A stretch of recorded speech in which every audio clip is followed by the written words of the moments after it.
Hey, hello to all my automotive aftermarket peeps. It's Carm Capriato, Friday afternoon, 2 o'clock. Where would you rather be than right here, right now? Is we just work with you on advancing the aftermarket with our single subject forum, the Town Hall Academy. Today, going paperless and loving it. I love the title. Thanks so much to my team for being here. We're coming to you live from the Remarkable Results Radio podcast studio, sponsored by Delphi and Shopware. Good to have you all here. If you're with us on social media, just check in, say hi, ask any questions of this great team that I have.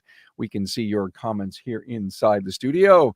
High five to our great sponsors. Deliver cars to clients faster so they get their wheels sooner, and you save valuable time at the front counter. With remote payments, you also get your money sooner without having to chase down your debts.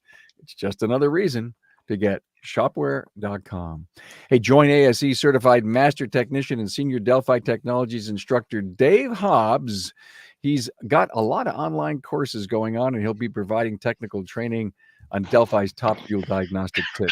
Delphi has over 30 courses run by ASE certified technicians with more offerings coming soon. We all know Dave Hobbs, great guy. Learn more or inquire about courses at delphiaftermarket.com. Hey, if you're watching on YouTube, please subscribe, give the video a thumbs up, and thanks. Okay, team, let me introduce this outstanding panel. Aaron Woods, Extra Mile Auto Care, Stillwater, Oklahoma. Hey, Aaron. Hey, what's going on, Carm? Good to be back on here. Thanks, man. Appreciate you coming on. Bill Hill, Mighty Auto Pro, Medina, Ohio. Hello, Carm. Glad to be a part of this team. Thanks again, Bill. 19 bay, 10,000 square foot shop.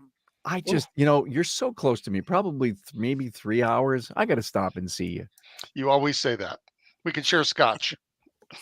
Maybe even better. No, that's the thing, because this guy one day sent me some incredible scotch, and actually I've had to replace a few bottles already, Bill. Thank you. You're my kind of guy. Oh my God, we may never get home. John Klisterman is here, Director of Ops, West Side Auto Group, Zeeland, Michigan, with 3 locations. Hey, John. Hey, Carm. Appreciate you having me back. No problem. Good to have you guys here. Look at going paperless and loving it. We're going to talk about the challenges of going paperless, the advantages of going paperless, which these guys can't wait to share with you, and kind of the needs to start and get going with it. John, let me open it up with you. You wrote a great talking point to me. The first one was the good, the bad, and the ugly. And I just can't wait to hear your perspective on that. Yeah, so I mean, that part of it, so we started with a program that we went paperless one time before and went back to paper because we didn't have the buy-in of our team. We did it poorly. We didn't have good setup, and it was a train wreck. And we went back to paperless, or back to paper, and we had about a year or two probably that we were back on that bandwagon, and then we moved to a whole different platform, a new point of sale system, or we moved away from so and that we did a lot of legwork on the front end, and we got specific buy-in by specific individuals in each location, so they could teach from the back room, from the front room, and that went a lot smoother. But it was a ton of time invested on the front end, but it was something that we will not go back to paper at this point. It's not even an option. You said something so important, John, buy-in.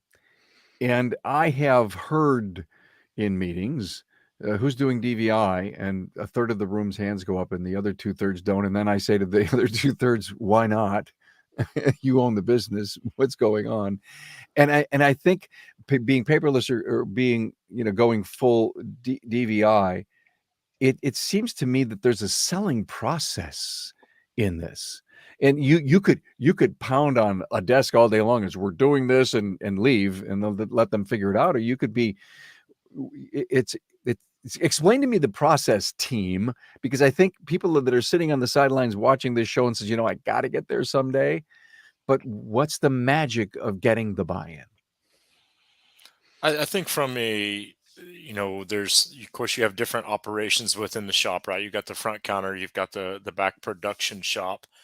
And I think you have to sit down, and I think this would probably be and I love the way that John mentioned that fact that he implemented it with certain individuals, because I think it's something that you have to kind of start with the leadership team, whether you have an established leadership team or just your go-to, people within the shop. But I think that that's something that needs to be discussed within the leadership team of a strategy for the buy-in process. And I think you have to kind of know what makes your shop work, right? Like what makes us be who we are, and then staying true to those core values of what makes you who you are, and how is this digital going to enhance doing what we're already doing and being who we are. It's something that, I think a lot of shops out there are scared at the fact that they feel like it's a huge change of who they are and what they're doing, and it's not, right? Like the technician is still inspecting the vehicle, the service advisor is still, communicating with customers. It needs to be looked at as an advancement on top of what we're already currently doing, and a way to elevate, your operation to your customers. So I love the fact that John went to a certain key people and said, okay, we're going to get this buy-in at this level, and then we're going to go out, and those people are able to then, reach out and get the buy-in from the rest of the team. Bill, is it the culture of the business, or is you're selling the customer experience? And oh, by the way, that benefits us too. What was yours? Well, ours was a little bit of a hybrid because we were doing digital inspections with digital cameras and just taking the pictures out, downloading them, and then emailing to the customers. And we would do what the tire looked like now versus what a new tire looked like, and same thing with brake pads and things like that sort. So when digital inspections came along, it was a whole different program, and it made it so much easier for the technician. There wasn't any cameras involved; they just used the tablets. So for us, it was a natural. Go to the next step. And honestly, when I talked to the guys and said, listen, we can go back to paper if you'd like, because a couple of them were struggling, and everybody said the same thing. Nope, we're going to figure it out. And the buy-in was the awesome part of it, like what John did, because we let our staff build the actual inspection. I had nothing to do with it. Service writer had nothing to do with it. We let them build the inspection. That was their buy-in. So all 67 points are what they chose to do. Yeah, and like I could build an inspection, but in the order of which it needs to be done, if you get them to take the responsibility for that inspection, they're going to do it in the order that they're going to do it on the car anyway. So it's only going to make it more efficient for them if they're designing the inspection, the checkpoints, and the order they go through, and then, like Bill said, you have the buy-in from the team then as well. So that's a great idea. But guys, it's more than just the DVI. I mean, we're talking about scheduling, we're talking about work process and all of that. I mean, if you're paperless, you're not sending work orders around, you're not hanging work orders on tags. And I think that could be one of the scariest processes, is that where are we? And it's easy to lose a set of keys that way too, So there's so many moving pieces in a shop, from the time the customer walks in the door to the time the service advisor gets the ticket and the keys, and then it's got to be distributed to the technician. And how do you do that where it's almost seamless? And I think that's a big problem for a lot of shops, because they feel like they're afraid of it, and it's not really very hard. It's very easy. Yeah, I think we were, talking about some of our talking points, and one of my talking points that I, wanted to reference is that going to the digital, way of doing things will challenge any of your weak processes that you have. Like it will expose those. And if you look at that as an opportunity to, strengthen your team and your overall process, and that's a great thing. But I love how Bill kind of, talked a little bit about that is something that, will happen. But you have to look at that, and just like anything, we switched inspection processes back, in a couple months ago. And that first, 30 to 60 days will be a challenge to your team. And I think there's always going to be that, as who we are, that knee-jerk reaction to when something messes up, right? Let's go back, let's go back, let's go back. And I think that you have to have that strong core to push through that and persevere through that first knee-jerk 30-day reaction. And I think if you do that and you start to get these processes put in place, your team will never look back. Bill, you just said the word keys, and we sure don't want to lose keys, because maybe you don't have an envelope to put them in or a work order to attach them to. And I would love to be able to share what you sent me. Can we do that? Sure, absolutely. So here is, I'm going to actually just make this a solo shot. Sure. And Bill, go ahead, talk us through this. So basically, when a customer walks in the door, there's there's going to be the drop off. There's going to be the waiter. So we have four different key tags. The yellow one is basically it's a drop off. We're going to have it all day. The red one is someone's waiting for it, so it's a sense of urgency. The technician knows it's there. They can see it from their bay, so they know they got to jump on that right away. The white key tag is for someone who has one of our loaner cars. So we want to make sure we get that car in, get it inspected, get it finished, so we get our loaner car back. And the bottom one is every key tag, if there's a top 20% customer, gets this key tag and it's marked. So the employee knows, number one, it's one of our top 20% customers, and they get whatever they want. And we also do some extra things for them. We may wash their car, we may vacuum their car out, do the windows, just some various things that the technician has the ability to do whatever he wants.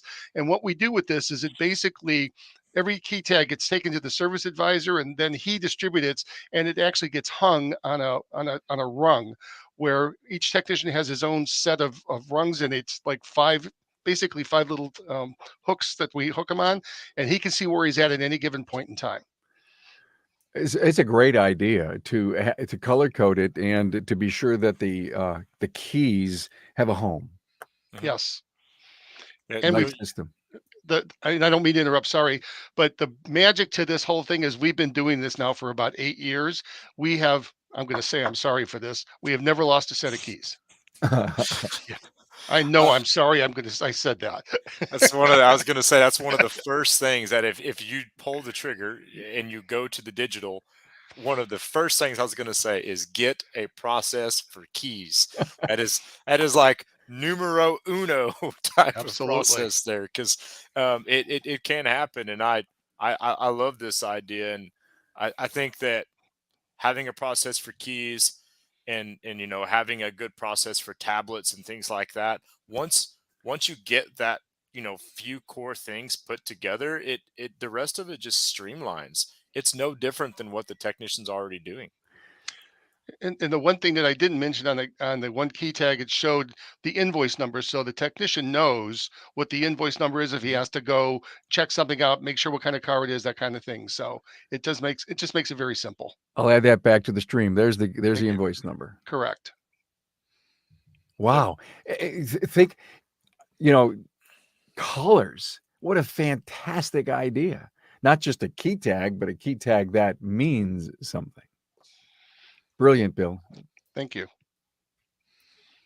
It's about having a great staff. I think we all will admit that if you've got, as Aaron said, if you've got a weak link, it will definitely show up. Mm-hmm. So you have to make sure that you get the buy-in from everybody, and they have to kind of police each other also. I think everybody would agree with that. I can't always be the guy policing them. They have to police each other too. Yeah, and we, everything from you want to have a strong process for workflow and for dispatching, but it's so nice that the technician can right there on their tablet or their computer at their workstation see what their schedule is like for the day. They know exactly what it is they need to work on. It eliminates, and one of the things that I feel like that we should touch on for a lot of the shop owners out there that are not digital is the efficiency increase. when technicians are not needing to go up to the front counter and get work orders and things like that, and the fact that they've got their entire workflow right there on their tablet. If they run into a hold on a job, they know exactly what's next. And I think it is something that you will see that your efficiency, your productivity will completely just go way through the roof from the front counter and the back. And John, would you agree that, the one thing about ever using tablets and phones and stuff is that you get a much better description of what the customer's complaint is? I remember in the old handwritten invoices, it'd be, okay, every time I make a right-hand turn, I go over to the railroad checks, like the clunk, clunk, clunk. And you would get about every other word of that if you were writing that out. But with the tablets, these guys, the girls can type so fast, they can put in every single word. So Yeah. the descriptions are so much better. There's no interpretation issue, that's for sure. Absolutely. And so let's talk about that with being paperless and having to rely on, if you will, the heard and typed word. Any challenge between the technicians and the service writer, the connectivity, or does that just put glue on it?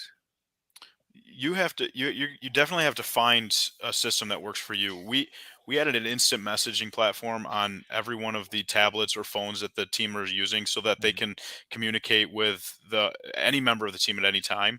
And because if you're going digital, you want to eliminate the need to walk from the back room or the furthest back stall all the way to the front room to talk to an advisor about a question or anything. Because if you're paperless, it defeats the purpose if they have to continuously go back and forth and do that anyway. So the communication side of it ramped up once the systems were in place. But until then, I mean, there was hurdles to go over, and dead time that we were finding that technicians had too many steps between certain items. So No, I agree with that 100%. I mean, and one of the challenges for that as well is that the service advisors still need to have a kind of that. You can't replace that pulse of the shop, right? Like you as an advisor, just because you are digital doesn't mean that replaces any of the communication contact. And I think there's that kind of happy medium there between like what you could fire off a quick message versus when a service advisor doesn't go back in that shop for 8 hours. There needs to kind of be that little bit of happy medium, because that, we all talk about that pulse of the shop, right? You certainly don't want to lose that, but replacing those steps when maybe before it was 50 times back and forth out to the shop, maybe now it's 10. And the other good thing I think about, with the digital inspections is we all have drop down boxes for, what exactly that needs to be done for the recommendation. So there's not a lot of misspellings. We don't have to critique everything all the time.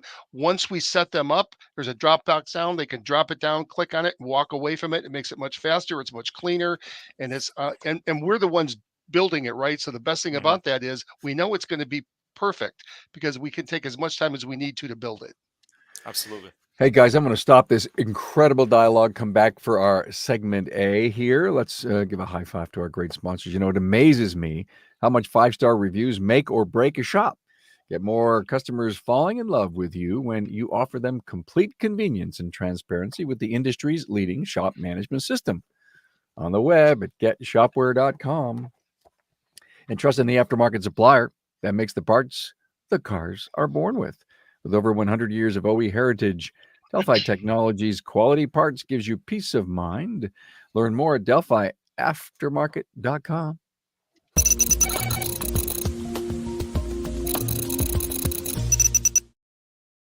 Hey, look for our vlog from Apex as we hung out in the Delphi booth, and they have this coolest new tool. It's a fuel tank cleaning tool. And they want everyone in the industry to get bunches of these for free. And wait till you see the video on this incredibly simplistic tool, but how well it helps reduce comebacks. And that's the story in the industry. It takes 3 fuel pumps to clean a tank. Oh, It sounds like we laugh from experience. yeah, no kidding. Yeah. The pain The of pain. comebacks. Hey, before we went on, there was a little dialogue about track phones. John, help us with that. Yeah, so we started with tablets when we switched to our platform, the platform we're currently using, and the picture quality wasn't great.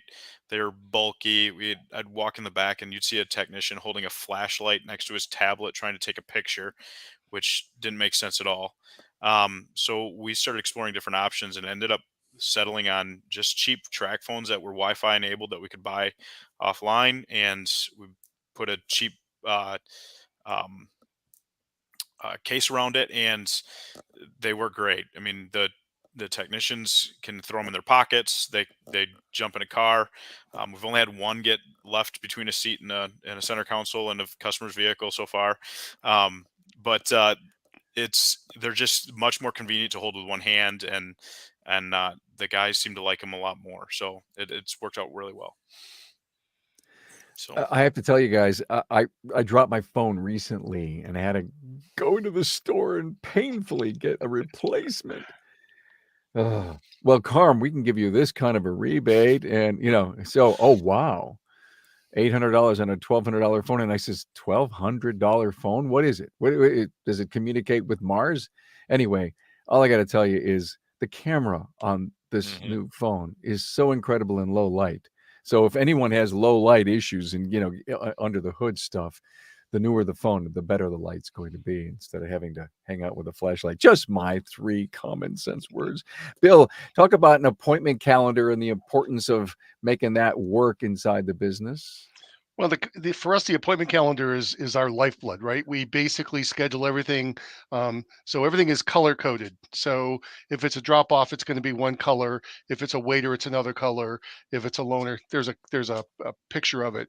So basically, when we're looking at our schedule the night before, we always prepare the key tags the night before so they're ready. So we know when they're coming in. We don't have to write everything down. All we have to do is put on the back of them what the work order number is. But this gives us the idea of how many waiters we have during the course of the day, how many loaner cars that we need, how many drop offs we'll have. And it just makes it easier. And everybody that works for us that has any kind of that answers the phone or does any kind of scheduling has to use this.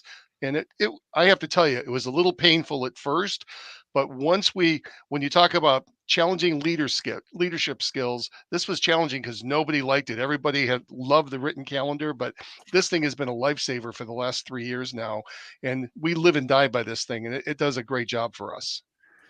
Nice stuff. Now, the color on the calendar matches, am I right? The key As, tag. as closely as we can get it, Oh, yes. okay. Got it. Nice job. Aaron, John, do you guys do anything like this?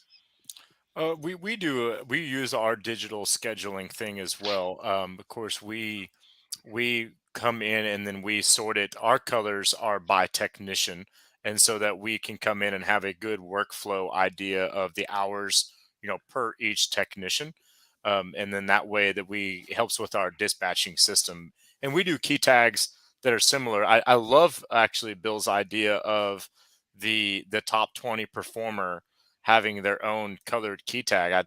We might just happen to borrow that idea from you today. So One of the things that it does, what for us, it gives our technicians free reign to do whatever they want. I mean, they can again get the car washed, they can run it through a car wash, they can vacuum it out, they can go fill it up with gas and whatever they want to do because that top 20% customer is worth their weight in gold.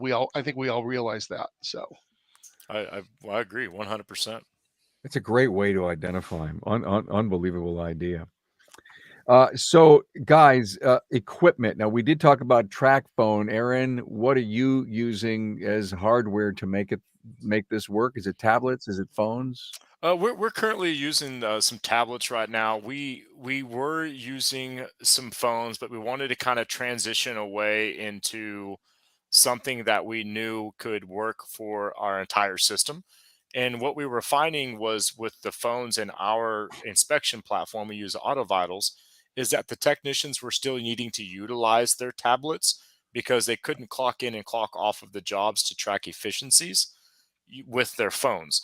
So what we found is that we were having some limited functionality with the phones, although the cameras on the phones were way better quality, as you guys were talking about earlier. So what we did is kind of just a happy medium is we went with the tablets, but then we bought these like little clip-on flashlights that would clip onto the flashlight or clip onto the tablet, sorry. And they can just click that on, and then that would be kind of their flash to enhance that photo. So the technicians still have their laptops at their workstations, but then we've also transitioned to where we're just iPads. Yeah, we've kind of done the same thing. We basically have tablets. What I also in our technicians are expected to look through history. So if Mhm. they're looking for something that, hey, when's the last time we did brakes to this vehicle, or the water pump's leaking, did we ever do a water pump to it, or maintenance items? So that's the biggest reason that we stayed with tablets, was because it's much easier to follow through with history, so we know what was done. Even though I will say, it is very interesting to think about using a phone to take the pictures, because getting those 7-inch tablets into places sometimes is very, very difficult, and getting the Agreed. light just right. There's nothing worse than just seeing like something that looks like it's a 3-inch light. You don't know what you're looking at, right? So, Well, one of the things that I also feel like is a must when you transition into this digital age and you're having your, whether it be a phone or a tablet, is that we went and invested in those Bluetooth keyboards. And so when the technicians, because on Auto Vitals they can't access the inspection platform from a computer, it has to be from their iPad. So when we were having some concerns with when we first were, transitioned, where the texts were getting a lot of spelling errors, plus they couldn't type near as fast, right? And so we went and invested in those Bluetooth keyboards to where now they've got their tablet sitting there on their workstation, but they're able to, type just using a keyboard, and they absolutely loved it. That's a business hack. What a cool idea. yeah, a huge time saver there, right? Oh, And yeah. Hey we guys, talk. let's. I'm sorry. Go ahead. Oh, I was gonna say we talk more and more about these pictures, but 5 years ago, most of us didn't expect that we'd having technicians required to take 15 to 20 pictures in every car. They're definitely not cameramen, so having a little bit of training in that regard is not always a bad thing either. We actually did a show. I Oh agree. my God, it'd be 3 or 4 years ago, and everybody knows Greg Buckley, and Greg came on, and he started to show how to take good pictures, and to a point, that should be a training class for every new person that comes in.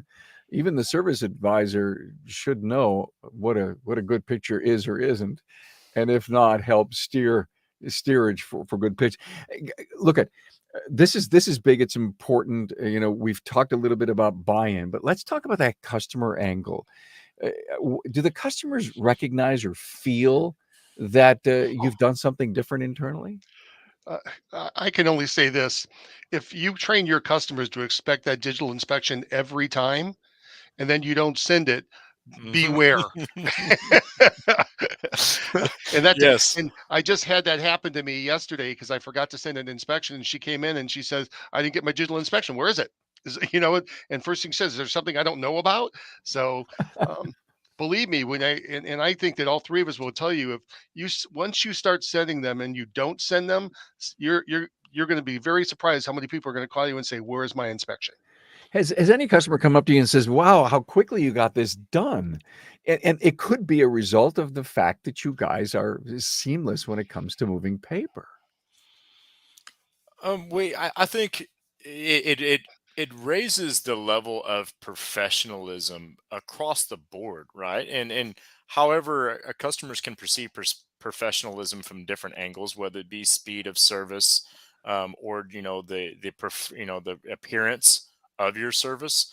But I think that one of the biggest compliments that we've received, and when if you go through and look at our reviews, we have several customers even talk about it, about the comfort that they feel from the transparency that these inspections provide.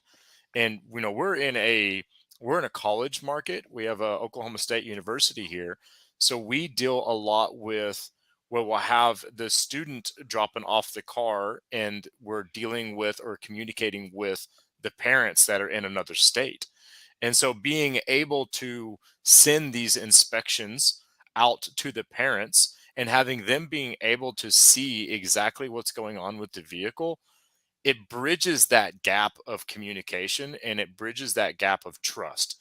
We really took in the last 6 months, I've hammered into our culture that this is not a sales tool. The inspection is not a sales tool in terms of how we should view it. Obviously, we know what it is, but we look at it as a trust tool, because the number one reason why customers decline work is trust. So how can we utilize these platforms to bridge that trust gap with each customer? And I think that is one of the biggest, increases in our business that we can see, is just that customer trust. Yeah, it's a presentation. You're providing a presentation to each customer on their vehicle. So it needs to be, and going off that, we talked about the pictures. You need to give them positives too. We can't take 100% agree. 15 pictures and send them 15 things bad about their car, or they're not going to want to fix anything. I mean, you got to give them the good and the bad as part of that presentation, and that goes right along the lines with what Aaron's saying about the trust factor. So I agree. We say use the green to sell the red. We have to build value in the inspection to the customer. Therefore, they see the value in investing in their vehicle. We actually call ours. We don't call it an inspection. When a customer receives it, we call it a digital health and reliability report.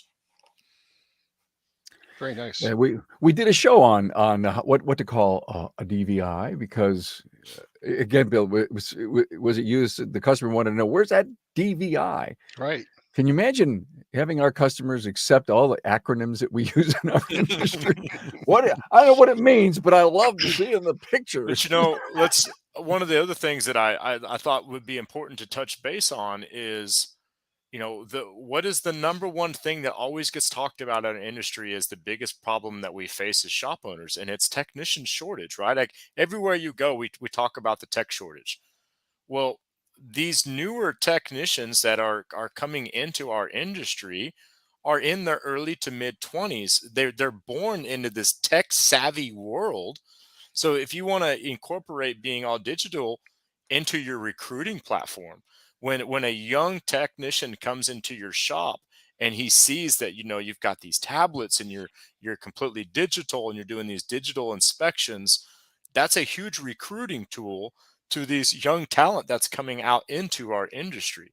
So I do feel like that there's that angle as well. When it comes to one technician trying to choose between three shops and seeing your kind of digitized platform, I think that's a big selling point. That's a great point. Hey guys, let's stop for a moment, come back and wrap this up. I got a whole bunch of really cool thoughts and questions to ask you guys. Hey, don't waste your tech's time while you start an RO from scratch. Dispatch faster so they get on with the repair with Shopware's software exclusives expediter program. Your staff saves time, works more accurately, and speeds up service. On the web, talk to my friends at getshopware.com.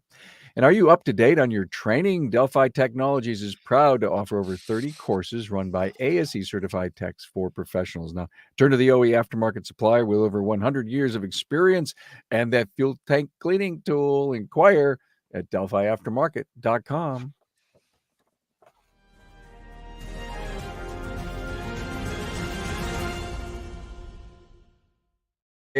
Okay, guys, a couple of things to wrap this thing up. Back office is being paperless, efficient, and does it work well in the back office? And here's the thing. So many in our industry have DVI, but not all of them have gone paperless, because a DVI presents itself as almost a paperless communications tool. But then there's the work order and the scheduling, all that stuff that's still being done paper, and the day end reports back up to the office. So let's cover that segment of being paperless. I'll just start with I'm frugal. I'm cheap. So I probably went through, I don't know, 20,000 reams of paper a year when I was completely paper, not to mention the ink. So it probably saves me about $5,000 a year by being paperless. Because Yeah, I'm I not agree. printing 6 or 8 sheets of paper every day for every customer. That's a lot of bourbon. good bourbon at that. I can afford to send it to you. That's like the Blantons, if anybody can even find it anymore, right? For the fact that Bill did the math to figure out how many reams of paper he was buying, and Bill just the time efficiency, moving this to here and this over to here, the time factor in pressing a button and getting the data and closing the end of the day. It's amazing that you came up with a number. Now you've got a big shop, lots of customers, no doubt, lots of throughput. And a shop your big to save $5,000, a small shop could save a couple thousand. Oh, easily, yes. And I was conservative on my number. I figured 5,000 cars and 4 sheets of paper each, so that's 20,000, and I probably printed more than that. Yeah. So that's just Yeah. a conservative number. One of the things, that processes that we do, you're talking about the back office and some of the things that are outside of the DVI, is that we set up on Google Drive the folders, right, for our parts receipts.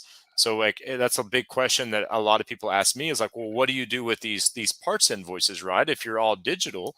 And so we receive the parts in our shop management system, but then every day at the end of the day, customer parts receipts all get scanned, and everything from our statements from our vendors to every parts receipts gets scanned, and then we go in and basically folder those based upon where they need to go. And the cool thing about digital or the Google Drive is that you can always pull that back up.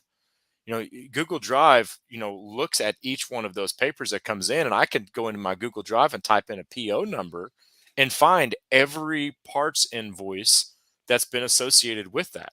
So it eliminates the need.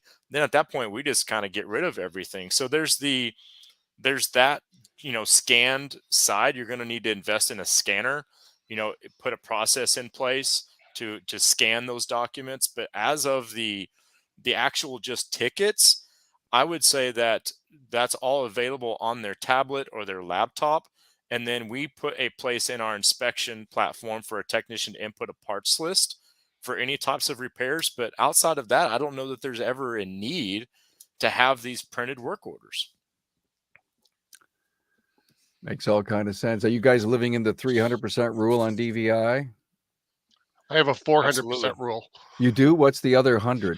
Every vehicle that we inspect that's unsold work, for those of you, I have Mitchell, so we call it revisions, estimates, if you will, have to go under the recommendations file so that we can keep track of what was unsold, and we're able to control the date that we send something out to remind them it wasn't done. Mhm. I'm sure these guys, I'm sure, do it the same way. That's my 400% rule, rather 300. I got to be one above, right? That is, it's brilliant though. Raising the bar. So smart. Yeah, exactly right, Bill. I mean, that's one of the reasons you're so damn successful. Just out of curiosity, one of the things I love about our DVI system is when I send the customer the link, so whether it's through email or through text, I get a notification saying that they opened it up, Mhm. right? Mhm. And what that does for me and my business is it tells me that now I can call them right away. I don't have to wait for them to call me. I call them.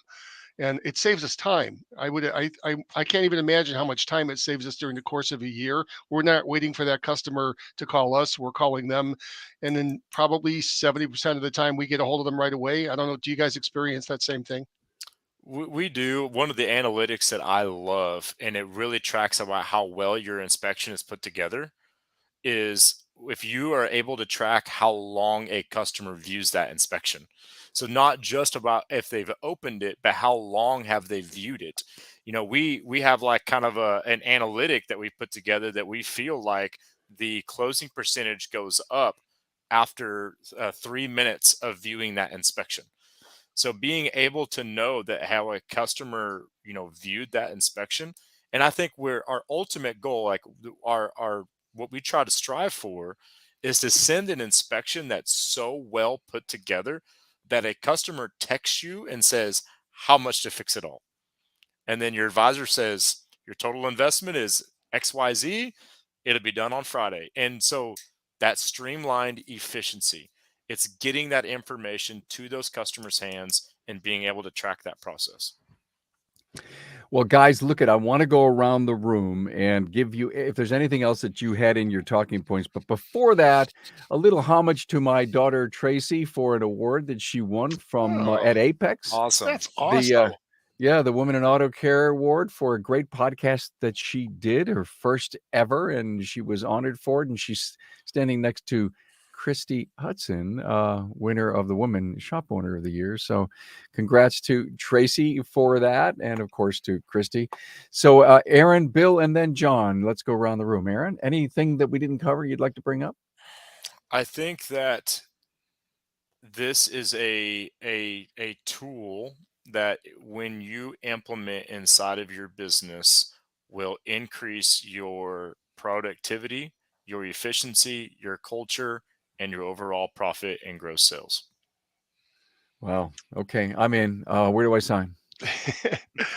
For me, I would say that if you're thinking about going into DVIs, it's important that you look at all of the major players. I know who I use. I know Aaron has mentioned who he uses, and I won't say, I don't think it's fair for me to say that who I use, but there's 4 or 5 great companies out there. You should inspect all of them.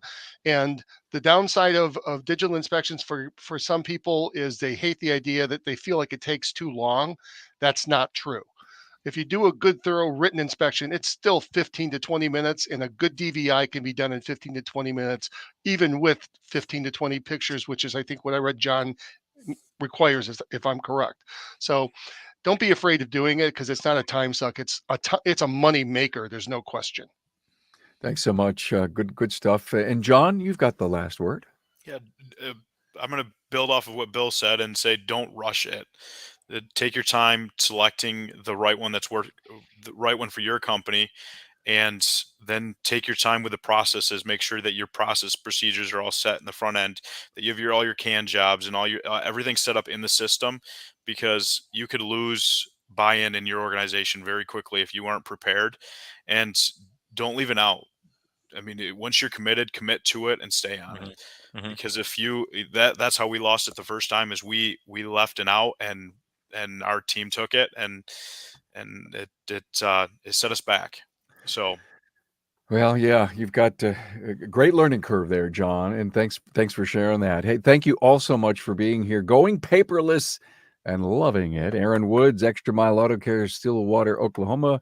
Bill Hill, Mighty Auto Pros, Medina, Ohio, and John Klusterman, Director of Ops, Westside Auto Group in Zeeland, Michigan. Have a great weekend. Appreciate it. Bye, everyone.